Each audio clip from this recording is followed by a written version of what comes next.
Bismillahirrahmanirrahim. Assalamualaikum warahmatullahi wabarakatuh. Waalaikumsalam warahmatullahi wabarakatuh. Alhamdulillahirabbil alamin wassalatu wassalamu ala sayyidina Muhammadin wa ala alihi wa ashabihi ajmain, amma ba'du.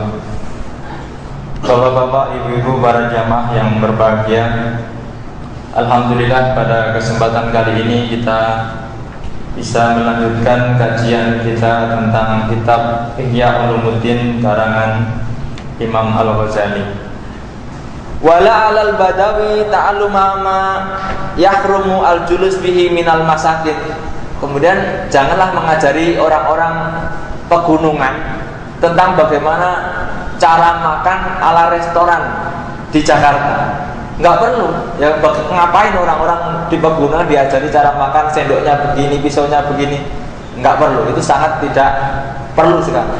Kira-kira seperti itu. Yaitu ilmu yang harus ditinggalkan lah, tidak ada faedahnya. Fadzalika aidan wajibun bihasabi ma yaqtadihi al-hal, fama ya'lamu annahu yanfaq anhu la yajibu ta'limuhu, la yajibu ta'allumahu, wa ma huwa malabis lahu yajib tambih alaiha. Ada juga yang sesuai dengan keadaannya. Contohnya apa? Kama laukana indal Islam labisan lil harir au jalisan bil ghadab au nadhiran ila ghairi di mahram. Misalnya bagaimana pakaian dalam Islam? Misalkan ada orang masuk Islam karena saking kayanya pakaiannya dari sutra, maka kemudian apa? Ya dia harus mempelajari hukum memakai sutra itu, fardhu ain. Kira-kira seperti itu. Lalu bagaimana dulunya punya kebiasaan duduk-duduk nongkrong-nongkrong di bar misalkan, ya itu harus dipelajari bagaimana haramnya dan sebagainya. Itu fardhu ain hukumnya. Fayajibu ta'rifuhu bidzalika, maka wajib mengetahui itu. Wa ma laisa malabisan lahu walakin bisadadit ta'arud lahu alal qurb kal akli wa syurbi fayajibu ta'allumahu. Begitu juga hal-hal yang dekat yang akan dia lakukan. Dia masuk Islam pagi hari habis sarapan, dia baru masuk Islam. Siang hari dia akan makan lagi, maka mempelajari makanan yang minuman yang haram itu juga hukumnya fardhu ain. Mempelajari sesuatu yang harus ditinggalkan. Kalau tadi yang pertama mempelajari sesuatu yang harus dilakukan, tapi yang kedua ini mempelajari sesuatu yang harus ditinggalkan. Yang biasanya makan babi misalnya, makan yang tidak beraturan, ya kemudian ya harus dirubah. Kalau dia masuk Islam, larangan-larangan untuk dimakan ini, setidaknya dia harus tahu minuman yang dilarang ini, dan sekedarnya juga harus tahu. Itu fardhu ain, mempelajari ilmu yang ketika dia mempelajari itu kemudian meninggalkan hal yang sudah dia ketahui. Hatta idza kana fi balatin yata'ata fihi syurbul khamr wa aqlul lahmil khinzir wa yajibu ta'limu dzalika wa tambihi alaihi wa ma wajaba ta'limahu wajaba alaihi ta'allumahu. Atau dia mau bepergian ke suatu daerah yang di sana daerahnya itu kebiasaannya makan daging babi dan kemudian minumnya minuman keras. Misalnya orang yang masuk Islam itu di Indonesia atau di Jakarta dan lingkungannya orang-orang Islam, kira-kira mungkin kalau warung-warung di sekitar itu sudah aman. Akan tetapi dia punya rencana untuk pergi misalnya ke suatu negara, ya negara itu tidak ada halal dan haram, ya maka wajib juga dia mengetahui mana makanan yang halal, mana makanan yang haram. Jangan sampai ketika di sini dia makan nggak dikasih tahu mana yang halal mana haram karena dianggapnya halal semua. Kemudian dia pergi ke suatu negara yang di sana makanannya daging babi dan minuman keras, dianggapnya sama saja. Maka mempelajari itu hukumnya fardhu ain, wajib sekali. Maka dikatakan wa ma wajaba ta'limuhu wajaba alaihi ta'allumahu. Segala sesuatu yang wajib mengajarkannya, maka wajib juga mempelajarinya. Jadi ketika mempelajari itu wajib, mengajarkannya juga wajib. Ketika mengajarkannya itu wajib, maka mempelajari ilmu itu juga wajib. Jadi yang punya kewajiban di sini bukan hanya orang mu'alaf itu sendiri. Jadi ulamanya juga punya kewajiban. Jadi ketika ada mu'alaf, ada ulama. Ulama itu wajib ngasih tahu. Ya, yang mu'alafnya juga wajib mencari tahu. Jadi kalau mu'alafnya sudah nyari tahu, ulamanya nggak mau ngasih tahu, ini malah ulamanya yang kena. Kira-kira seperti itu. Bapak-bapak, ibu-ibu yang dirahmati Allah, itu yang kedua tadi. Yang ketiga, wa amal i'tiqadat, dan hal-hal yang berurusan dengan i'tiqad atau keyakinan. Wa amalul qulub, dan hal-hal yang berkaitan dengan kegiatan ruhaniyah atau perbuatan-perbuatan hati. Fayajibu ilmuha bihasabil khawatir, maka mempelajarinya itu berhukum wajib sesuai dengan keadaan hatinya atau getaran hatinya bagaimana. Fa in khatara lahu syak bil ma'ani allati tadullu 'alaiha kalimata syahadah fayajibu alaihi ta'alluma ma yatawassal bi ila izalati syak. Ketika dalam hatinya itu ada keraguan-keraguan lagi, benar enggak sih? Maka dia wajib mempelajari lebih dalam lagi tentang syahadah itu. Jadi dia masuk Islam tapi masih ragu-ragu gitu, maju mundur gitu.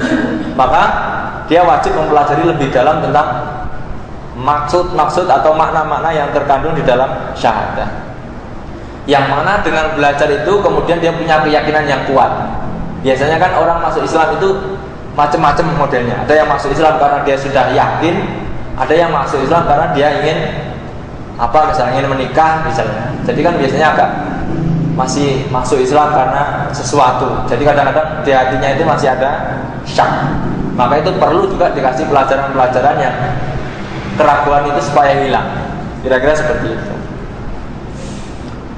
Kemudian fa illam yahdur lahu dzalika wa mata qabla ayyataqida anna kalamallahi subhanahu qadim.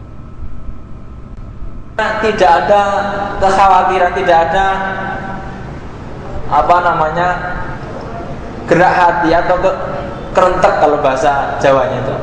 Kalau tidak ada getaran hati yang merusak itu, akan tetapi kemudian tiba-tiba setelah itu dia meninggal sebelum dia mengetahui tentang kalamullah itu qadim dan sebagainya, misalnya belum mengetahui sifat-sifat Allah. Bagaimana wa annahu mar'i wa annahu laisa mahallan lil hawadis illa ghairi dzalika mimma yudkaru fil mu'taqadat faqad mata 'alal islami ijma'an. Jadi ketika dia sudah bersyahadat, akan tetapi dia belum tahu Allah itu qadim, sifat Allah itu qadim, kalam Allah itu qadim, misalnya seperti itu. Kemudian dia mati, maka secara ijma'nya ulama dia dikatakan mati dalam kondisi Islam. Jadi seperti contoh yang pertama tadi saya katakan, ketika dia jam 8 mengucapkan kalimat syahadah, jam 10-nya meninggal padahal dia belum sholat duhur misalnya, maka dia mati dalam keadaan mati yang muti'an lillah atau mati dalam keadaan Islam. Jadi karena apa? Duhur belum waktunya. Berbeda ketika dia masuk Islamnya duhur sampai jam 2:30 belum sholat duhur misalnya, kemudian dia mati, nah dia kena dosa lah minimal tidak sholat duhur. Bapak-bapak, ibu-ibu yang dirahmati Allah, walakin hadil khawatir al-mujibah lil i'tiqadat ba'duha yaqtur bitat wa ba'duha yaqtur bisima' min ahlil balad. Kekhawatiran atau kerentek atau getaran-getaran hati yang membuat keraguan itu ada dua unsur yang mempengaruhinya. Ada yang unsur dari dalam dirinya sendiri, ada juga dipengaruhi oleh pihak-pihak eksternal.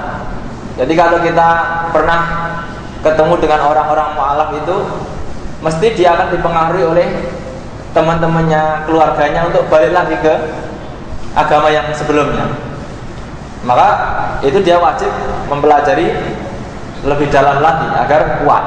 Ada juga yang saya contohkan tadi, karena dia nikah, karena ingin nikah dengan orang muslimah, lalu dia menjadi mualaf. Nah ini kan berarti masih ininya masih lemah. Berbeda ketika yang dia sudah cerdas, sudah pinter, dia masuk Islam sudah kuat. Fa in kana fi baladin sya'a fil kalam batana taqin nas bil bidah bayam bagi ayusona fi awali bulughi anha bitalqinil haq.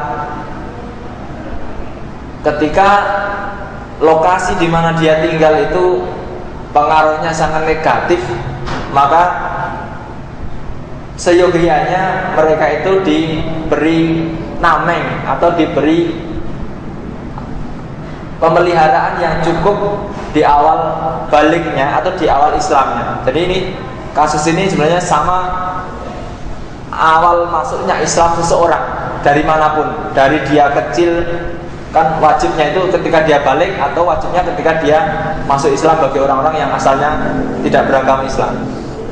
Kalau secara fitrah berarti yang ketika dia balik itulah kemudian dia punya kewajiban fardu ain untuk mempelajari ilmu-ilmu itu. Ketika dikhawatirkan lingkungan ini tidak baik, maka ya anak itu harus dicecer dengan pengetahuan tentang yang hak. Ya kalau sekarang mungkin gampang, hanya ya minimal harus dipesantrenkan lah. Kalau anak-anak zaman milenium 3 itu kalau nggak dipesantrenkan, ya bagaimana? Susah. Apalagi sudah SMA tambah susah lagi. Jadi mulai dari dia balik itu harusnya sudah di lingkungan yang memberi pengetahuan yang kuat tentang keimanannya. Fa innahu law alqa ilaihi al-batil lawajabat izalatahu an qalbi. Dan ketika terjadi hal-hal yang batil yang ada di dalam hatinya, maka untuk membersihkan kebatilan dalam warubama asarodalik, meskipun toh itu susah sekali. Kama annahu law kana ada muslim tajiron wa qad sya'a fi bil baladi muamalatur riba. Contoh kecilnya, seandainya orang muslim itu tajiron, tajir itu pedagang ya, atau kalau kita tajiron atau pedagang kaya lah. Wa qad sya'a bil baladi muamalatur riba, akan tetapi di lingkungan itu sudah mewabah proses atau bentuk-bentuk transaksi ribawi. Wajib alaihi ta'allum al-hadar minar riba, maka dia wajib mempelajari hal-hal yang berkaitan dengan riba. Karena kadang-kadang pedagang itu terbawa gitu. Umumnya begini kok begitu. Yang pengusaha-pengusaha dan sebagainya, kalau orang-orang muslim kaya kan kadang-kadang yang penting aset nambah dan sebagainya, itu maka dia punya fardu ain untuk mempelajari hal-hal yang berkaitan dengan riba. Minimal dia ada warning dari pengetahuannya. Wa hadza huwa al-haq fil ilmi alladhi huwa fardu ain, dan inilah yang dia maksud dari ilmu yang fardu ain, hukum mempelajarinya. Wa ma'nahu al-ilmu bikaifiyatil amal al-wajib, yakni yang dimaksud adalah ilmu-ilmu tentang tata cara mengetahui sesuatu yang hukumnya wajib. Jadi intinya ilmu yang fardu ain adalah ilmu yang mana mempelajari sesuatu yang difardukan kepada kita. Kalau kita difardukan sholat, maka mempelajari tentang sholat itu hukumnya fardu ain. Kalau kita menjadi orang kaya, maka ilmu atau mempelajari tentang zakat itu fardu ain. Kalau kita sudah punya kesempatan untuk pergi haji, maka ilmu mempelajari haji itu hukumnya fardu ain. Dan sebagainya, yang mana itu wajib, maka mempelajarinya adalah wajib. Faman alima al-ilma al-wajib wa waqtu wujubihi faqad alima al-ilma alladhi huwa fardhu ain. Barang siapa yang mengetahui tentang ilmu-ilmu yang wajib beserta waktu-waktunya, maka dia akan mengetahui ilmu yang fardu ain. Jadi ketika kita tahu sholat itu fardu ain, ya maka mengetahui ilmu tentang sholat itu fardu ain.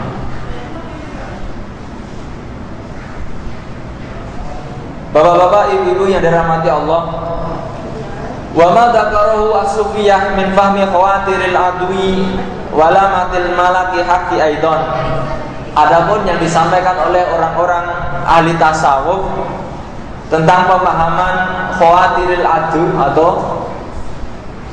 sinyal-sinyal dari musuh, walamatil malak, dan perilaku-perilaku yang bersifat malaikat, hakun aidon, yaitu juga wajib juga mengetahui perilaku mana ini yang benar, mana ini yang salah. Walakin bihakiman yatasaddalahu, akan tetapi bagi orang-orang yang ada hubungannya dengan tasawuf itu. Karena tadi disampaikan sebagian ulama mempelajari ilmu tasawuf itu hanya khusus bagi orang-orang tertentu saja. Fa idza kana al-ghalib 'ala al-insan la yanfaq an dawa'i syarr wa riya' wal hasad fayalzamahu ayyata'allam min ilmi rub'ul muhlikat.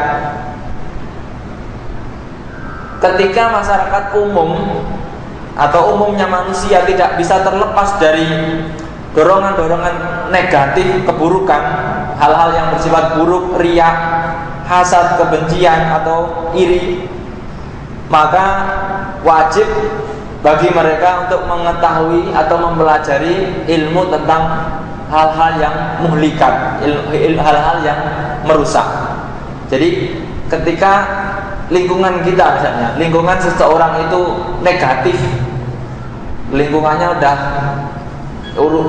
penuh dengan intrik misalkan, penuh dengan orang yang iri, penuh orang yang riya, maka wajib hukumnya orang muslim itu mempelajari ilmu-ilmu tentang seperempat bagian dari buku atau dari kitabnya Al-Ghazali tentang Rub'ul Muhlikat, hal-hal yang menghancurkan. Ma yara nafsahu muhtajan ilaih, apa yang dianggap dia butuh, ya. Nanti masalahnya apa kok berkembang masalah riya di kampungnya, ya dia harus mempelajari riya itu apa, bagaimana hukumnya, apa dampaknya, dan bagaimana contoh-contohnya. Nanti ada semua di dalam kitab di bagian Rub'ul Muhlikat menurut Imam Al-Ghazali. Wa kaifa la yajibu alaihi wa qad qala Rasulullah sallallahu alaihi wasallam salasun muhlikatun syuhkun muta wa hawan muttaba'un wa ijabul mar'i bi nafsihi. Bagaimana Imam Ghazali berani mengatakan bahwa kalau lingkungannya seperti itu kemudian dia harus fardu ain mempelajari Rub'ul Muhlikat yang dia tulis atau yang digambarkan oleh Al-Ghazali. Ternyata Imam Al-Ghazali mendasarkan itu kepada hadis Nabi yang mengatakan salasun muhlikatun, 3 hal yang akan merusak seseorang. Yang pertama syukun mutok, kekikiran yang diikuti. Jadi orang rasa kikir yang diikuti. Kita tahu bahwa orang yang kikir itu bukan orang yang miskin biasanya. Orang yang kikir itu biasanya karena orang yang duitnya banyak. Kalau orang miskin kadang-kadang malah lebih dermawan. Sesama orang miskin kadang lebih dermawan. Ya kita mungkin bisa gambarkan diri kita lah. Ketika kita punya duit sedikit kita bisa berbagi. Tetapi kadang-kadang kalau kita duitnya nambah, keinginan kita nambah. Jadi untuk berbagi itu susah. Wah enggak, mau saya buat beli ini, kan gitu. Berbeda ketika uangnya sedikit, nggak bisa buat beli apa-apa, akhirnya ya dibagi-bagi. Nah ini jangan sampai kita itu ketika sudah diberikan kelebihan oleh Allah, diluaskan rezekinya, kemudian kita mentaati kekikiran kita itu. Sudah punya kelebihan, kok malah nggak nambah dermawannya, kok malah nambah kikirnya. Itu akan merusak dirinya. Yang kedua, wahawan muttaba'un, hawa nafsu yang diikuti. Ini juga biasanya orang-orang yang cukup banyak duitnya. Jadi orang yang mengikuti nafsu itu rata-rata kan yang punya duit, mau kemana-mana bisa, mau tidur di hotel bisa, misalkan gitu. Mau makan makanan apa bisa, semuanya diturutin. Jadi kalau diturutin semuanya itu akan merusak dirinya. Jadi pengen ini beli, pengen ini beli, semuanya dibeli, itu akan merusak dirinya. Atau hawa-hawa nafsu yang lain yang dituruti maka akan rusak. Wa ijabul mar'i bi nafsihi, dan kekaguman seseorang atas dirinya itu juga akan merusak. Kadang orang kagum atas dirinya itu ya hampir setiap lini ke seseorang itu ada kesempatan untuk kagum atas dirinya. Jadi tidak hanya orang yang kaya, barangkali ada orang yang cakep, dia akan kagum dengan kecakapannya. Orang yang pinter akan kagum dengan kepintaran dirinya. Orang yang kaya akan kagum dengan kekayaan dirinya. Nah itu juga merusak ya, tentunya mungkin akan merusak keimanannya juga. Kalau orang bagaimana orang miskin bisa ijabul mar'i ya sesuai dengan standarnya. Barangkali dia miskin tapi kemudian dia misalkan mengemis satu hari dapat 25 juta misalkan. Akhirnya kagum, ini loh saya pengemis yang hebat. Itu juga masuk juga misalnya. Meskipun ya secara aturan ya sah-sah saja sebenarnya. Nah, setiap lini ada kesempatan, maka tidak ada orang yang bisa terlepas dari ini. Maka dikatakan oleh Nabi Muhammad, ini adalah 3 hal yang akan merusak manusia. Maka seyogyanya setiap manusia itu mempelajari ini agar meninggalkannya. Wala yanfaqu anha basyarun, dikatakan, dan tidak ada seorang pun yang terlepas dari 3 hal itu. Jadi kayak itu ya bawaan dari pabriknya sudah ada, tetapi harus seperti itu. Karena tidak ada orang yang bisa mengosongkan penuh, itu juga tidak ada. Di dalam Al-Quran kita mengenal bahwa fa'amma man khaffat mawazinuhu dan fa'amma man khaffat wa amma man thaqulat mawazinuhu. Di situ kan barang siapa yang timbangannya ringan dan timbangannya berat. Jadi bukan berarti tidak ada dosa sama sekali, tidak. Rata-rata manusia itu ya dibekali 2 kantong ini, tinggal yang berat yang mana.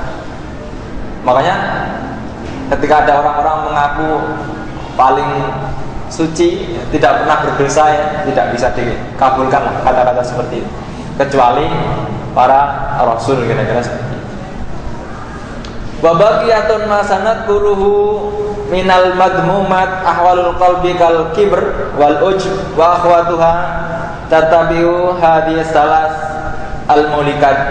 Dan Imam Ghazali akan melanjutkan pembahasannya dari 3 itu, kemudian ditambah dengan tentang sombong dan al-ujub, bangga diri, wa akhwatuha wa akhwatuhuma, dan saudara-saudaranya, ya penyakit-penyakit hati lah intinya. Hasad, riya, sombong, ghibah, namimah dan sebagainya. Nanti pada Rub'ul Muhlikat, ada di juz yang lain, atau di 1/4 kitab dari Ihya Ulumuddin ini di bagian yang lain. Wa izalatuha fardhu ain, dan menghilangkan hal demikian itu hukumnya fardhu ain. Wala yumkinu izalatuha illa bi ma'rifati hududaha wa ma'rifati asbabiha. Illa bi ma'rifati hududiha wa ma'rifati asbabiha. Dan tidak mungkin hal itu bisa hilang tanpa mengetahui sebab-sebabnya dan batasan-batasan. Jadi sesuatu kalau kita ingin menghilangkan, maka kita harus mengetahui sebabnya apa. Contoh mungkin yang paling dekat dengan kita, bagaimana menghilangkan banjir di Jakarta. Contohnya ini, itu tidak akan bisa terrealisasi ketika tidak diketahui apa sih sebab-sebab banjir dan apa batasan-batasannya. Kalau tidak diketahui kan nggak bisa. Maka harus diketahui sebabnya banjir itu apa. Apakah airnya yang kelebihan atau sungainya yang tidak cukup, atau kedua-duanya, sungainya tidak cukup, airnya kelebihan. Kalau sudah bisa diketahui itu, maka baru bisa itu diselesaikan. Ini juga di dalam masalah diri kita juga gitu. Penyakit-penyakit dalam dari diri kita itu tidak akan bisa diobati ketika tidak tahu sebabnya. Maka ketika kita ke dokter misalnya akan ditanya sakit begini-begini sebabnya apa, kemarin makan apa saja kan gitu. Itu mah Bapak Ibu datang ke dokter, dokter saya sakit apa ya? Ya dokternya nggak tahu. Ya, dokter itu kan nggak tahu, nggak ada tulisannya. Ketika Bapak datang ke dokter kan langsung nggak ada tulisannya Bapak sakit tipes, kan nggak ada. Mesti akan diurai dulu sebab-sebabnya apa, kenapa, bagaimana, berapa lama, baru kemudian disimpulkan, oh ini gejala ini, kan gitu. Pun sama di dalam hati kita itu juga sama. Kenapa kita bangga diri? Ya, mesti ada sebabnya. Kenapa kita sombong? Mesti ada sebabnya. Lah kalau nggak diketahui sebabnya, ya obat itu yang ngawur, nanti diobati ngawur malah tambah parah atau bisa-bisa malah mati, kira-kira seperti itu. Itu juga di dalam urusan hati, nanti di dalam kitab yang lain itu juga seru. Jadi diketahui dulu sebabnya apa. Kalau nggak diketahui tiba-tiba orang ulama langsung dikasih ini obatnya, orang bisa stres. Obat itu harus disesuaikan dengan penderitanya juga penyakitnya. Mentang-mentang misalnya ini penyakit ini obatnya ini, sementara dia punya alergi yang lain, ya kan malah berbahaya. Bapak-bapak, ibu-ibu yang dirahmati Allah, wa ma'rifatu alamatiha wa ma'rifatu ilajiha, mengetahui tanda-tandanya, kemudian mengetahui cara-cara, langkah-langkah untuk mengobatinya. Fa inna man la ya'rifu syarr yaqau fi, barang siapa dia tidak mengetahui keburukan maka dia akan jatuh ke sana. Jadi kalau kita tidak mengetahui oh ini hitam, ini putih, ya kita terabas saja. Oh ini salah, ini benar, nggak tahu misalnya, ya lewat aja. Kayak orang misalkan, contoh misalnya, orang pergi ke luar negeri dan dari dalam negerinya dia sudah nggak tahu makanan halal itu apa, makanan haram itu apa. Semua makanan dimakan, dicobain semua, nggak tahu. Maka seseorang yang tidak tahu batasan itu, maka dia akan melewati batasan-batasan. Orang nggak tahu rambu-rambu misalnya, contoh gampangnya, Bapak Ibu naik kendaraan di jalan utama di Jakarta misalnya, tidak ngerti rambu-rambu, tabrak aja, ya nanti bisa didenda, kira-kira seperti itu. Wal ilaj wa muqabalatu sabab bididdihi, dan cara-cara pengobatan itu adalah melawan sebab-sebabnya. Maka ketika sesuatu tidak diketahui sebabnya, maka tidak bisa diobati. Misalnya sebabnya orang itu ngantuk apa misalnya, sebabnya orang itu lapar itu apa. Nah kira-kira ketika sudah diketahui, oh harus dilawan, maka perlawanan inilah kemudian obatnya. Obat itu kan sebenarnya sama-sama sesuatu yang bergerak juga. Kalau bakterinya ini dilawan bakteri ini kan gitu. Jadi ketika diketahui bakteri yang ada di dalam diri manusianya ini yang menjadikan manusia itu sakit ini, maka kemudian disuntikkanlah obat yang akan menghasilkan bakteri ini yang akan berperang melawan bakteri yang itu. Jadi gitu, ada peperangan di dalam tubuh kita itu. Ada dua bakteri yang satu mengalahkan yang lain. Maka ketika yang positif itu kalah, yang negatif yang menang, ya kita sakit. Itu gambaran dalam sakitnya jasad. Dalam rohani pun sama. Ketika hal-hal negatif menguasai hati kita, ya kita itu akan sakit hatinya. Bagaimana? Ya kita harus memasukkan energi-energi yang positif untuk mengalahkan yang negatif itu. Kira-kira seperti itu. Wa mimma yanbaghi ayyubadira fi ilqaihi ilaihi idza lam yakun qad intaqala an millatin ila millatin ukhra al-imanu bil jannati wan nar wal hash wan nasr hatta yu'minu bihi wa yasduqa wa huwa min tatimmati kalimati syahadah. Ini perlakuan kepada orang-orang yang tadi baru masuk Islam atau baru balik di dalam kehidupannya. Ketika dikhawatirkan kalau nggak segera dikasih ilmu dia akan pindah lagi ke agama yang lain, maka harus segera juga dimasukkan pengetahuan-pengetahuan tentang surga, neraka, yaumul ba'ats dan sebagainya. Jadi agar mantap. Kadang-kadang orang masuk Islam karena kok nggak ada perubahan dalam dirinya, kemudian dia keluar lagi cari masuk Hindu, masuk Buddha, jadi malah coba-coba seperti itu. Maka untuk menghindari itu, ketika dikhawatirkan seperti itu, ya harus dikasih pelajaran-pelajaran yang menguatkan keimanannya. Fa innahu ba'da tasdiq bi kauni alaihi salam rasulan yang bagi ayyabham arisalah, karena setelah pengakuan atau syahadah kepada Rasulullah sallallahu alaihi wasallam, maka seyogyanya orang itu harus tahu apa sih risalahnya yang dibawa oleh Rasulullah sallallahu alaihi wasallam. Wa huwa anna man ata Allah wa rasulahu falahul jannah wa man asahuma falahun nar. Bahwasanya barang siapa yang taat kepada Allah dan Rasulnya, maka baginya adalah surga. Sementara barang siapa yang tidak taat kepada keduanya, maka baginya adalah neraka. Fa idan tabahta li hadha tajrid alimta anal madhhabil haq wa hada. Ketika kita sudah mengingatkan itu kepada orang-orang yang baru balik dan orang-orang yang baru masuk Islam, maka itu sudah menjelaskan bahwa inilah aturan-aturan yang hak. Wa tahaqqaqta anna kull 'abdin huwa bi majari ahwalihi bi yaumihi wa lailatihi la yahlu min waqa'in fi ibadatihi wa muamalatihi. Bahwasanya orang yang masuk Islam atau baru balik di dalam kehidupannya, nanti setelahnya akan berlangsung terus-menerus kehidupannya yang akan berisi tentang ibadah-ibadah harian, ibadah-ibadah selanjutnya, dan muamalah atau pergaulan sosial an tajaddadi lawazimi alaihi yang akan terus-menerus berlaku di dalam kehidupannya. Fayalzimahu as-su'al angkul lima yaqa'u lahu min nawadir, maka wajib bagi dirinya ketika dia menemukan sesuatu yang tidak biasa di dalam kehidupannya. Misalkan tiba-tiba ketika dia sholat, ikut sholat orang, bingung, logi kok ada yang sholatnya begini, bingung, ini sholat apa?